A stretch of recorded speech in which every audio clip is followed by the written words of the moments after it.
Sewindu membaca Jepara, wujud dinamika sastra oleh Didit Endro S.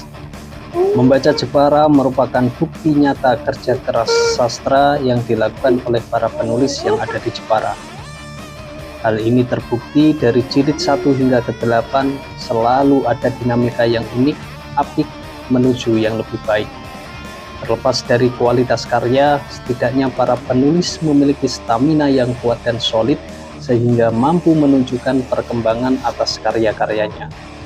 Terik lingsir si sampan menggelincir, bekal doa semangat menyerta, pergi merela pulang meraja, jaring disebar ikan menjalar, otot terkerang hati pun girang, sampan oleh Alifah.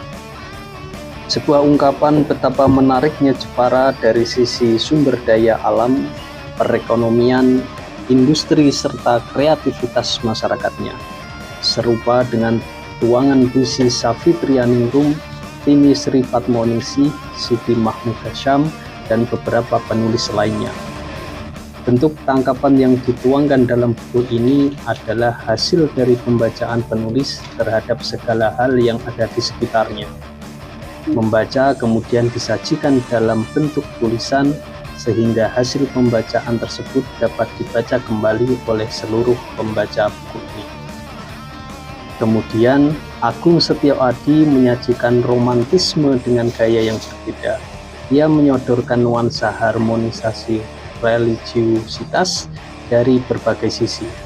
Alunan ayat suci memegahkan hati, menguak sisi misteri, menyelinap, menyusup cahaya dalam kegelapan, filosofi takdir hidup dan mati.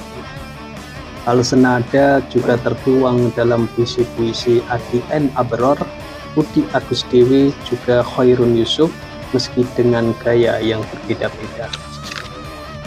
Akan tetapi harus disadari bahwa selain ada keindahan, keharmonisan, dan cinta, tetapi tidak dipungkiri bahwa dalam dinamika hidup tentu ada sedikit gesekan atau hal lain sejenisnya, hingga pada bentuk kemarahan.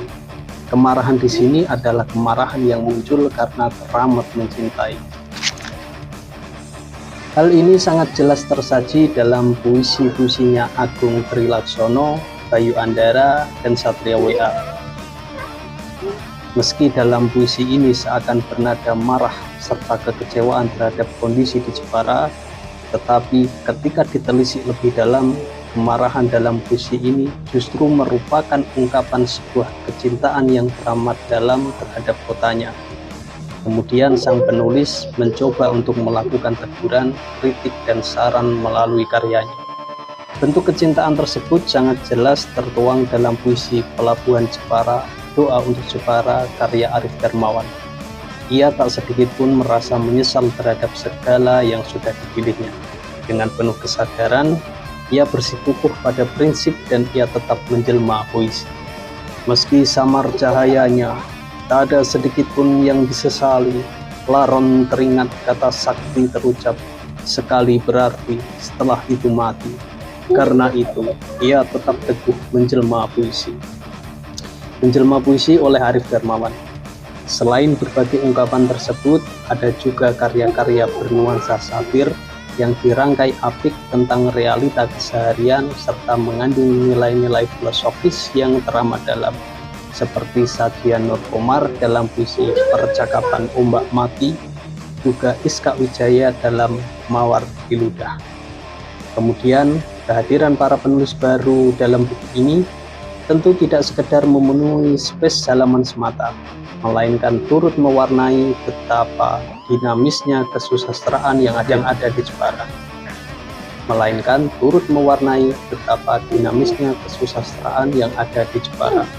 Karya-karya mereka sangat bervariatif, sederhana, dan sedikit membuka gagasan bahwa masih ada banyak hal yang belum mampu terbaca oleh siapapun, seperti ungkapan penulis muda Tika Febi Agustin dalam puisinya Bangunkan Ibu. Ia mencoba mengingatkan pada kita atas perubahan yang ada di sekitar. Ibu, bangunlah. Lihat pantai bersihmu, kini penuh dengan sampah. Lihat hutanmu, kini berganti gedung-gedung. Tampaknya kekecewaan Tika Febi tersebut tertangkap pula oleh seorang dokter yang menyajikan sebuah kerinduan atas keharmonisan dan keindahan Jepara. Ia berdoa agar semua tetap utuh dan terjaga selamanya. Birunya langit memancar sinar, seiring nyanyian doa terjejak alirkan kehangatan dari matahari.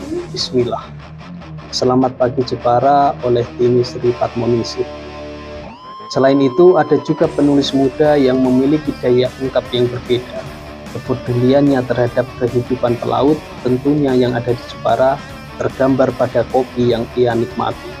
Analogi yang cukup dalam tertuang dalam puisi tersebut. Wahai kopi, sambutlah tangan para pelaut yang jujur ini.